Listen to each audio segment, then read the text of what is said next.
Aquí comienza Ella Soy, el programa feminista de France 24. Se cumplen ya 6 meses desde la muerte de la joven Mahsa Amini, de 22 años, tras ser capturada y violentada por la policía de la moral, acusada de usar mal el velo islámico. Su caso, que no ha sido objeto de justicia hasta el momento, mostró una vez más que el hijab es a su vez una muestra de identidad cultural, un signo de opresión y un objeto de discriminación. La muerte de Amini ha causado protestas masivas, miles de detenciones y más de 500 fallecidos. Pero medio año después, la movilización social se ha desgastado. ¿Qué les queda a las mujeres? Para reflexionar sobre este tema está en Ella Soy Ana Beltrán. Ella es portavoz del movimiento Mujer, Vida y Libertad. Ana, bienvenida a Ella Soy de France 24. Hola, buenas tardes. Este movimiento que usted representa es muy importante porque nos habla de una causa de derechos humanos después del fallecimiento de Amini y de muchas antes de ella. Pero, por otro lado, esta misma semana, el jefe del Poder Judicial de Irán anunció que 22.000 personas detenidas en las protestas contra el régimen fueron indultadas. ¿Usted qué opina de estos anuncios respecto al desgaste de las protestas? Muchas gracias por invitarme. Bueno, como bien lo dijiste, hace ya 6 meses, hoy justamente, que Mahsa Amini perdió la vida tras haber sido asesinada a manos del régimen islámico, ¿no?, de Irán. 6 meses en los cuales la población iraní de Irán y de su diáspora en el mundo entero ha estado luchando contra este régimen que no ha hecho ni un paso atrás frente a la movilización. Em, lo que sí sabemos ahora dentro de la población iraní es que efectivamente todos tienen una sola voz y una sola voluntad en un cambio radical del régimen actual. Con lo cual lo que necesitan son efectivamente más libertad, más derechos, bueno, los derechos humanos los más básicos de hecho, y bueno, no necesitan unas pocas reformas. Se ha demostrado en el pasado de los 44 años de este régimen que este régimen ha ido gobernando tras la mentira.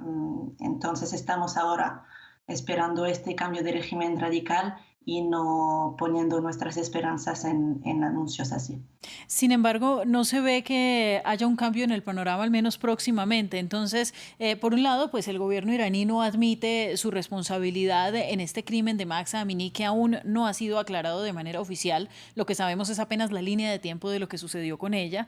Y por otro lado, anuncia indultos y suaviza un poco las medidas de represión en las calles contra las mujeres y contra el uso del velo islámico. Pero no hay anuncios contundentes en el sentido de una vida libre de violencias para las mujeres iraníes.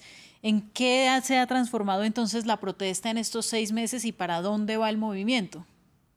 Efectivamente, este panorama ha evolucionado bastante durante estos 6 meses, ¿no? Empezó tras la muerte de Mahsa, con una gran movilización dentro de Irán y fuera de Irán, que ha sido reprimida muy fuertemente, como bien se ha dicho. Ahora hay más de 20.000 personas encarceladas desde hace ahora 6 meses y más de 500 personas han perdido la vida. Con lo cual, esta represión fuerte, efectivamente lo que ha logrado el gobierno, el régimen islámico de Irán, es poder apaciguar o callar, digamos, la calle.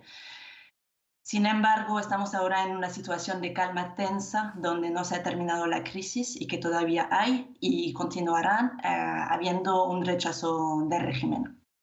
Claro, y mientras tanto, las organizaciones activistas y de derechos humanos tienen la tarea de lidiar con el uso del hijab. ¿Cómo nos reconciliamos con esta prenda tradicional que fuera de los países árabes es común verla como un objeto de discriminación? Entonces, mujeres que defienden el uso del hijab son atacadas precisamente por eso, mientras que dentro del país hay una lucha por los derechos humanos y las mujeres buscan que no sea una obligatoriedad utilizarlo en la vía pública porque porque básicamente desaparecen como seres individuales y con una personalidad y libertad.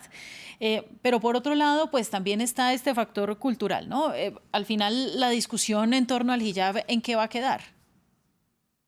Vale, hay que resaltar una cosa. Esta lucha no es una lucha contra ni el Islam ni el hijab. Es una lucha para el derecho a decidir y elegir libremente lo que la gente puede llevar o no. Con lo cual, hay personas que están peleando para erradicar este régimen que está llevando el hijab. O sea que no es un punto de debate. El debate aquí está en la libertad de llevarlo o no. Claro, ¿y cómo debería ser manejado ese debate? Porque no está sobre la mesa, no es algo que se pueda discutir libremente, al menos dentro de Irán, por ejemplo. Efectivamente. Bueno, debate hay muy poco dentro del propio gobierno, del propio país, ¿no? Porque la libertad de expresión es nula ahí. Con lo cual, pero repito, no es un debate sobre el velo, ¿eh? ¿No? Está más allá de esto. Obviamente, el velo obligatorio es una cosa, pero todos los derechos humanos y de la mujer, obviamente, incluidos dentro, es el tema principal de este movimiento. Con lo cual hay que englobarlo dentro de su globalidad. Este debate dentro de Irán no tiene lugar porque no puede haber lugar para tal debate.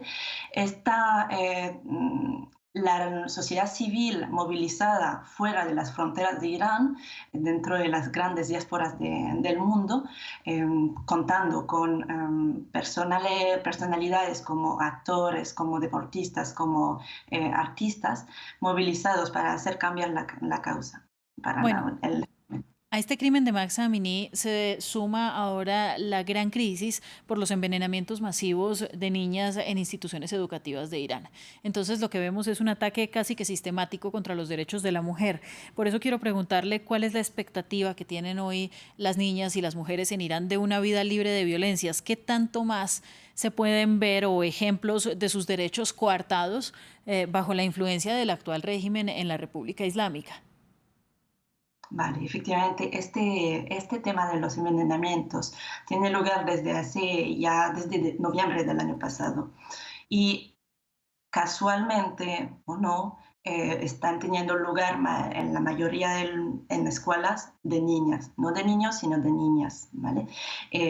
¿Por qué? Bueno, todavía no tenemos la luz y la verdad sobre este tema, pero hay una casualidad, es que el movimiento que empezó en septiembre del año pasado tuvo lugar en gran parte en escuelas de niñas, ¿no? Que las niñas y las más grandes se han opuesto al régimen. Con lo cual, la sociedad iraní ve este movimiento y estas conductas, estos envenenamientos, como una venganza del propio gobierno contra la mujer y las niñas. Bueno, pues lo que usted nos dice es muy preocupante porque además no hay alguna investigación que pueda asegurar que es así. No, no existe la vía para que se lleve a cabo una investigación de derechos humanos en las condiciones actuales en Irán.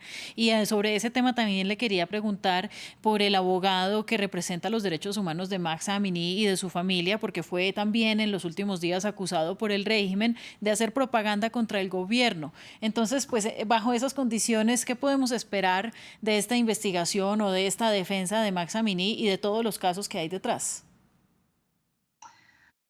Efectivamente, no se nota una investigación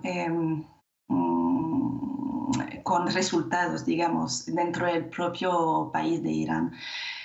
Se anuncian efectivamente unas investigaciones, pero todavía no tenemos culpables de estos envenenamientos que tienen lugar desde hace ya 5 meses. Em, con lo cual no tenemos mucha esperanza del propio gobierno para hacer sus propias investigaciones. Lo que sí es que la población iraní tiene mucha esperanza en que la comunidad internacional política se movilice y que tome una postura clara frente a la población iraní, lo que en estos últimos años no ha sido así, la postura ha sido más bien ambigua, con lo cual se espera de entidades grandes como la Unión Europea y otros grupos de países que tomen posturas fuertes y con unas investigaciones efectivamente y también con unas penalizaciones hacia el propio gobierno y no hacia la población en su globalidad. ¿Qué es lo que ha estado sucediendo hasta ahora? Ana, muchas gracias a usted. Ya nos quedamos sin tiempo, pero seguro que esta es una noticia que vamos a tener que seguir registrando todos los días en nuestros informativos y sobre todo viendo cómo avanza esa movilización por la mujer, la vida y la libertad. Ana Beltrán, precisamente portavoz de ese movimiento, gracias a usted. Muchísimas gracias. A nuestros televidentes, como siempre, gracias por asistir a ellas hoy. Nos vemos próximamente en un nuevo programa y en France 24. Sigan con nosotros.